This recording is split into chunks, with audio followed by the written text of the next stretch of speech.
Hi guys, Mahesh here from ఆంధ్రప్రదేశ్లోని postal సర్కిల్లో 46 MTS పోస్టుల భర్తీకి సంబంధించి నోటిఫికేషన్ అనేది రిలీజ్ అవ్వడం జరిగింది.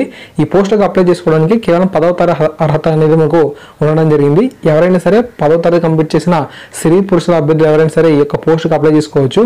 లేదంటే మీరు ఐటీఐ కంప్లీట్ చేసి ఉన్నా కూడా ఈ యొక్క పోస్టుకు అప్లై చేసుకునేందుకు అవకాశం అనేది ఉంది. 18 నుంచి 25 ఏళ్ల వయసు అనేది ఉండాలి. అంతేకాకుండా మనకు ఏజ్ రిలాక్సేషన్ కూడా ఇవ్వడం జరిగింది. అఫీషియల్ నోటిఫికేషన్ అనేది మీకు ఇప్పుడు చూపిస్తాను. అక్కడ మనకు చాలా క్లారిటీగా మీకు అండర్స్టాండ్ అయితే అవుతుందన్నమాట. కేవలం ఒకే ఒక రాత పరీక్ష అనేది ఉంటుంది. ఆ యొక్క రాత పరీక్షలో కనుక మనం క్వాలిఫై అయినట్లయితే ఈ యొక్క జాబ్ అనేది మనకు ఇవ్వడం జరుగుతుంది. 18,000 శాలరీ అనేది మనకు రావడం అయితే జరుగుతుందని చెప్పి స్టార్టింగ్ మనకు ఇక్కడ ఇన్ఫర్మేషన్ అయితే మెన్షన్ చేశారు. అండ్ నెక్స్ట్ మనకు కేటగిరీ వారీగా ఇన్ఫర్మేషన్ కనుక పరిశీలన చేస్తే ఇక్కడ మనకు సర్కిల్ అండ్ అడ్మినిస్ట్రేటివ్ ఆఫీస్ సంబంధించి ఇన్ఫర్మేషన్ అనేది చూడొచ్చు. Circle office and regional office సంబంధించి PST Guntakal, PST Vijayawada, PST రాజమండ్రికి సంబంధించి వేకెన్సీస్ అనేవి కేటగిరీ వైజ్ గా ఉన్నాయి. పీడబ్ల్యూడీ క్యాండిడేట్స్ కి మనకు ఎక్స్ సర్వీస్ మనకు కూడా వేకెన్సీస్ అనేవి ఉన్నాయి. ఓకే, తర్వాత మనం చూసినట్లయితే సబార్డినేట్ ఆఫీస్ సంబంధించి పోస్టల్ అండ్ ఆర్ఎంఎస్ డివిజన్స్ వారిగా మనకు వేకెన్సీ సంబంధించిన సమాచారం కూడా ఇక్కడ మీరు స్క్రీన్ మీద పరిశీలన చేయవచ్చు. మీ కేటగిరీ వైజ్ గా కూడా చాలా మందికి కూడా వేకెన్సీస్ అనేవి ఉన్నాయి కాబట్టి ఖచ్చితంగా మీరు అప్లై చేయండి. ఒకే ఒక ఎగ్జామ్ అనేది మనకు ఉండడం అనేది జరుగుతుంది. ఒక్క ఎగ్జామ్ లో మనం క్వాలిఫై అయినట్లయితే ఈ పోస్ట్ అనేది మనకు ఆఫ్టర్ సర్టిఫికేట్ వెరిఫికేషన్ తర్వాత రావడం జరుగుతుంది. సో చాలా మంచి అవకాశం అని చెప్పుకోవచ్చు. ఎందుకంటే ఇదే శాలరీతో మనకు సెంట్రల్ లో మనకు ఈవెంట్స్ అనేది నోటిఫికేషన్ పడినప్పుడు ఒక 2-3 ఎగ్జామ్స్ అనేవి కండక్ట్ చేస్తున్నారు ప్రస్తుతానికి. ఓకే, కానీ మనకు పోస్టర్ సంబంధించిన ఈ జాబ్స్ కి మాత్రం కేవలం ఒకే ఒక ఎగ్జామ్ అనేది ఉంటుంది. ఆ యొక్క ఎగ్జామ్ అనేది మనకు ఏ తరహాలో కండక్ట్ చేస్తున్నారు ఇన్ఫర్మేషన్ కూడా మీకు ఇప్పుడు ఇస్తాను ఫ్రెండ్స్. ఓకేనా, ముందుగా మనం ఏది రిలాక్సేషన్ కనుక పరిశీలన చేసినట్లయితే 18 నుంచి 25 ఏళ్ళు అనేది వయసు అనేది ఉండాలి. అయితే మనకు మీరు ఎస్సీ కానీ ఎస్టీకి సంబంధించిన అభ్యర్థి అయితే మీకు 5 years అనేది ఏజ్ రిలాక్సేషన్ అయితే ఇచ్చారన్నమాట.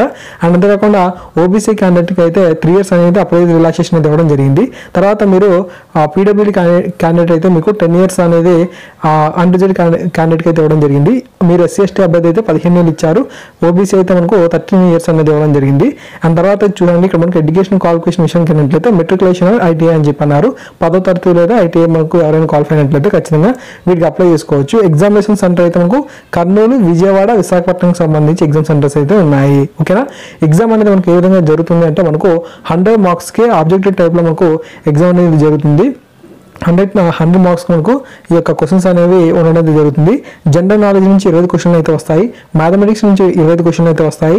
తర్వాత ఇంగ్లీష్ లాంగ్వేజ్ సంబంధించి 25, తెలుగు లాంగ్వేజ్ సంబంధించి 25 క్వశ్చన్స్ అనేవి మనకు రావడానికి జరుగుతుందన్నమాట. ఇవన్నీ కూడా మనకు మల్టిపుల్ చాయిస్ క్వశ్చన్స్ అనమాట. ఓకే, ఇక్కడ మనకు part A, part B, part C అని ఇచ్చారు కదా. ఈ పార్ట్ ఏకి సంబంధించి, పార్ట్ బికి సంబంధించి, మనకు పార్ట్ సికి సంబంధించి ఎలా క్వాలిఫై స్కోర్ అనేది రావాలి అని చెప్పి కేటగిరీ వైజ్ గా మనకి ఇవ్వడం జరిగింది. ఎగ్జామ్ అనేది మనకు 120 minutes అనేది ఉంటుంది. పార్ట్ ఏ, పార్ట్ బికి సంబంధించి మీరు అన్రిజర్వ్డ్ కేటగిరీ అయితే 10 marks అనేది రావాలి. మీరు ఎస్సీ ఎస్టీ అభ్యర్థి అయితే 8 మార్కులు రావాలి. ఓబీసీ క్యాండిడేట్ అయితే 9 మార్కులు రావాలి. పార్ట్ సికి సంబంధించి చూసినట్లయితే అన్రిజర్వ్డ్ కేటగిరీ అయితే 10 మార్కులు, ఎస్సీ ఎస్టీ అయితే 8 మార్కులు, ఓబీసీ క్యాండిడేట్ అయితే 9 మార్కులు రావాలి. ఇంకా టోటల్ గా మనం పరిశీలన చేసినట్లయితే అన్రిజర్వ్డ్ క్యాండిడేట్ కి 40 రావాలి, ఎస్సీ ఎస్టీకి 33, ఓబీసీకి 37 marks అనేవి పాస్ అవ్వాలన్నమాట. అన్ని మార్క్స్ అనేవి రావాలి. ఓకేనా, దాని తర్వాత మనం పరిశీలన చేసినట్లయితే అప్లికేషన్ ఫీజు చూసినట్లయితే మనకు అప్లికేషన్ ఫీజు అనేది 100 rupees గా ఉంది. ఎగ్జామినేషన్ ఫీజు అనేది మనకు 400 rupees గా ఉంది. అయితే అన్ని కేటగిరీల్లోని స్త్రీలు ఎవరైతే ఉంటారో వాళ్ళందరికీ కేవలం అప్లికేషన్ ఫీజు 100 rupees కడితే సరిపోతుంది. ఎగ్జామినేషన్ ఫీజు అనేది లేదు. ఓకేనా, అన్రిజర్వ్డ్ కేటగిరీకి సంబంధించి కానీ ఓబీసీకి సంబంధించిన మేల్ అభ్యర్థి ఎవరైతే ఉన్నారో వారికి అప్లికేషన్ ఫీజు ఉంది, ఎగ్జామినేషన్ ఫీజు కూడా ఉంది. టోటల్గా 500 rupees అనేది అవుతుంది. ఎస్సీ ఎస్టీ పీడబ్ల్యూడీకి సంబంధించిన అభ్యర్థికి అప్లికేషన్ ఫీజు మాత్రమే 100 rupees గా ఉంది.